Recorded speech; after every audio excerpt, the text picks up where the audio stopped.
اس video میں آپ لوگوں کو بتاؤں گا کہ ہم لوگ دل کا سکون کیسے حاصل کر سکتے ہیں. ہم جو بھی کام کر رہے ہیں, ہم چاہے کتنا ہی اچھا پیسہ کما رہے یا نہیں کما رہے, ہمارا دل جو ہے وہ پرسکون کیوں نہیں ہے, ہمیں ہر وقت بے چینی گھبراہٹ کیوں رہتی ہے, ہمیں سمجھ میں نہیں آتا یہ ہمارے ساتھ ہو کیا رہا ہے. تو یہ چیز میں آپ کو قرآن پاک سے سمجھاؤں گا اور قرآن پاک کی آیت سے بتاؤں گا, تو انشاءاللہ آپ لوگوں کو بہت فائدہ ہوگا.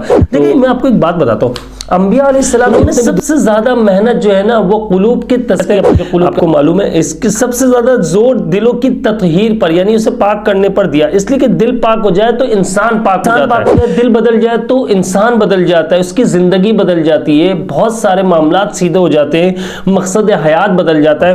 دیکھیں دل کی اہمیت کے پیش نظر خالق کائنات نے اپنی آخری کتاب قرآن مجید میں اس کا بارہا تذکرہ فرمایا. میں نے آپ کو کہا نا قرآن مجید سے آپ کو بتاتا ہوں کہ دل کا سکون کیسے حاصل کر سکتا ہے, سنتے جائیں صرف آپ لوگ دیکھتے جائیں. چنانچہ قرآن مجید میں مختلف مقامات پر کیفیت و حالات کے اعتبار سے 15 دلوں کا ذکر فرمایا ہے. نمبر 1 پر آ جاتا ہے بسم اللہ الرحمن الرحیم, ثم قست قلوبکم من بعد ذلك فهي كالحجارة او اشد قسوة وان من الحجارة لما يتفجر منه الانهار وان منها لما يشقق فيخرج منه الماء وان منها لما يهبط من خشية الله وما الله بغافل عما تعملون. سورہ بقرہ آیت نمبر 73 ہے.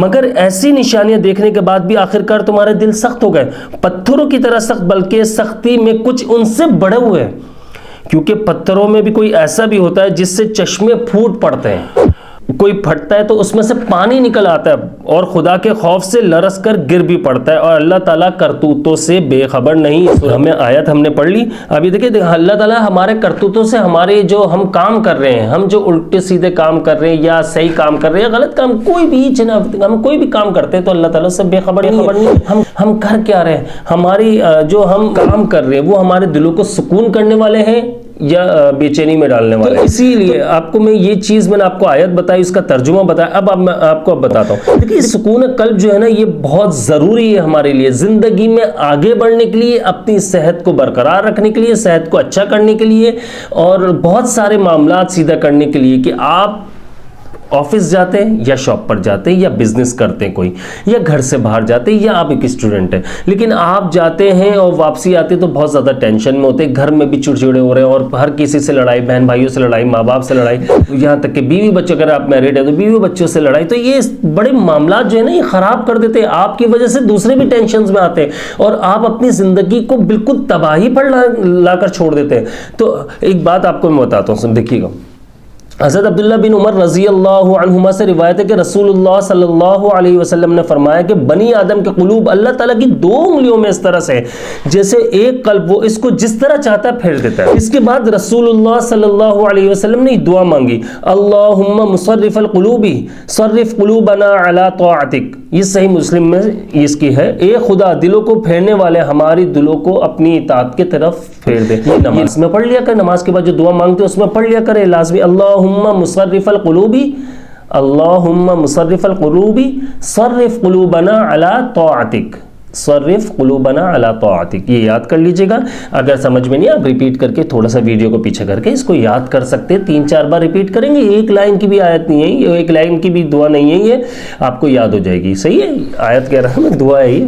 تو یہ رسول اللہ صلی اللہ علیہ وسلم نے دعا مانگی. اچھا دل سخت کیسے ہوتا ہے؟ انسان کا دل زمین کی طرح ہے. اگر انسان زمین پر بہت عرصہ کھیتی باڑی کاشت کرنا چھوڑتا ہے, ایک ایگزامپل لے لیں آپ, اگر کاشت کرنا چھوڑتا ہے اس زمین کیا ہو جاتی ہے, بنجر ہو جاتی ہے, یعنی کہ وہ بیکار ہو جاتی ہے, سخت ہو جاتی ہے, وہ فصل جو ہے نا وہ کاشت نہیں کر سکتی, یعنی بڑھ نہیں سکتے, اگ نہیں سکتی اس پہ, تو اس لیے اس پر محنت نہیں ہوتی تو وہ سخت ہو جاتی ہے. اسی طرح فرمایا انسان کا دل اس وقت سخت ہو جاتا ہے جب انسان اس دل پر محنت کرنا چھوڑ دیتا ہے, رفتہ رفتہ یہ دل سخت ہو جاتا ہے, اور دل سخت ہوتا ہے یہ ایسا ہوتا ہے کہ پتھروں سے بھی زیادہ سخت ہو جاتا ہے. پھر فرمایا ثم قست قلوبکم من بعد ذلك, پھر اس کے بعد تمہارے دل سخت ہو گئے, فَهِيَ كَالْحِجَارَةِ أَوْ أَشَدُّ قَسْوَةً, پھر یہ پتھروں کے مانند ہو گئے بلکہ پتھروں سے بھی زیادہ سخت ہو گئے. اب آپ آئیڈیا لگا لیجئے کہ پتھر جو ہے, بعض پتھر تو پیچھے میں نے آپ لوگوں کو بتایا کہ اس میں بعض پتھر جب پھٹتا ہے تو اس میں سے نہریں نکل آتی ہیں,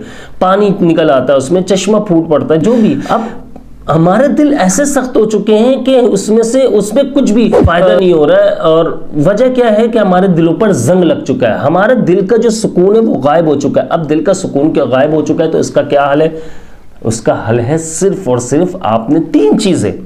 نماز پڑھنی ہے آپ نے قرآن پاک پڑھنا ہے. دیکھیں قرآن پاک لازمی پڑھو. نماز پڑھو. آپ نماز نہیں پڑھتے آپ فرائض سے شروع کر لیں. آپ فرائض سے شروع کریں گے, نماز پڑھیں گے, قرآن پاک پڑھیں گے. آپ قرآن پاک ایک لائن ایک آیت پڑھ لو یار, ایک رکوع پڑھ لو, ایک آیت پڑھ لو, لیکن پڑھو لازمی. آپ یقین کرو قرآن پاک میں دلوں کا سکون ہے. یہ ذہن میں بٹھا لو آپ اپنے, دلوں کا سکون ہے. اس کے بعد آپ نے میں نے جو بتایا استغفار پڑھو. دل سخت کیسے ہو جاتا ہے اور اس کی وجہ سے انسان جو ہے نا پرابلمز میں آ جاتا ہے, بہت زیادہ پرابلمز ہیں. یعنی کہ دیکھیں ہم ایک گناہ کرتے ہیں نا تو ہمارے دل پہ ایک نقطہ لگا دیا جاتا ہے. نقطہ وہ کیا ہوتا ہے؟ وہ سیاہ نقطہ ہوتا ہے, یعنی دل کو کالا کرنے والا. تو وہ پھر اس کے بعد پھر گناہ کرتے, پھر نقطہ لگا دیا جاتا ہے, وہ بڑھتا ہے, ایک طرح سے بڑھتا ہے. جیسے کوئی بیماری لگ جائے, کوئی دانہ نکلا ہے ایک ہاتھ پہ, ایک مثال لے لیں, ایک دانہ نکلتا ہے. اب وہ چھوٹا سا دانہ اسٹارٹنگ میں چھوٹا سا ہوتا ہے, وہ آہستہ آہستہ کیا ہوتا ہے؟ بڑھتا ہے نا. لیکن پھر اس کے بعد وہ بڑھتا رہتا ہے. لیکن ہم دیکھ کر اسے پریشان ہو جاتے ہیں. پھر ہم ڈاکٹرز کے پاس جاتے ہیں, کوئی میڈیسنز وغیرہ, وہ کوئی کریم وغیرہ, جو بھی لوشن کچھ بھی چیز ہے وہ دیتا ہے ہمیں, تو ہم وہ لگاتے ہیں, وہ آہستہ سے پھٹ جاتا ہے. اور اس کے بعد یا پھٹ جائے گا یا سوکھ جائے گا, جو بھی ہے, اس کے بعد وہ جگہ صاف ہو جاتی ہے. سیم اسی طرح پروسیس ہمارے دل کا بھی ہے. ہمارے دل پر نقطہ لگ جاتا ہے جب ہم گناہ کوئی کرتے ہیں. اس کے بعد دوسرا گناہ کرتے ہیں تو اور نقطہ وہ بڑا ہو جاتا ہے, پھر گناہ کرتے ہیں پھر اور بڑا ہو جاتا ہے. لیکن جیسے ہی ہم پڑھتے ہیں استغفر اللہ ربی من کل ذنب واتوب الیہ, استغفر اللہ الذی لا الہ الا هو الحی القیوم واتوب الیہ, یعنی استغفار ہم کرتے ہیں, اللہ تعالیٰ کی طرف رجوع کرتے ہیں, اللہ تعالیٰ سے بخشش طلب کرتے ہیں, اللہ تعالیٰ سے گناہوں کی معافی مانگتے ہیں, تو ہمارا دل جو ہے اس پر سے بالکل جیسے ہم نے وہ میں نے آپ کو بتایا کہ کریم یا کوئی بھی ایک میڈیسن لگاتے تو وہ آہستہ ختم ہو جاتا ہے اس طرح سے. لیکن اللہ پاک کی قدرت ہے کہ وہ جو نقطہ ہوتا ہے وہ ایک بالکل صاف ہو جاتا ہے استغفار پڑھنے سے. اللہ تعالیٰ تو فرماتا ہے کہ اے بندے اگر تجھ سے گناہ ہو گیا تو مجھ سے معافی مانگ, مجھ سے بخشش طلب کر, میں تجھے معاف کر دوں. اللہ تعالیٰ معاف کرنے کے لیے تیار ہے, تو پھر یہ ٹینشن کس بات کی ہے؟ اپنے دلوں کو سکون میں لائیں. ہمیں اللہ تعالیٰ سے معافی طلب کرنی چاہیے. ہم اللہ تعالیٰ سے جب معافی طلب کریں گے, اللہ تعالیٰ سے کی طرف رجوع کریں گے, تو ہمارا دل سکون میں آ جائے گا. میں انشاءاللہ نیکسٹ ویڈیو میں اس کے اوپر بات کروں گا اور مزید, تو اس لیے آپ نے میرے چینل کو سبسکرائب کر لیجئے گا. میرا نام ہے عبداللہ بن حمید, اور آپ نے اپنی خاص دعاؤں میں یاد رکھیے گا. میں نام اس لیے بتاتا ہوں تاکہ آپ دعاؤں میں یاد رکھیں. اور ویڈیو اینڈ تک دیکھنے کا بہت بہت شکریہ. السلام علیکم.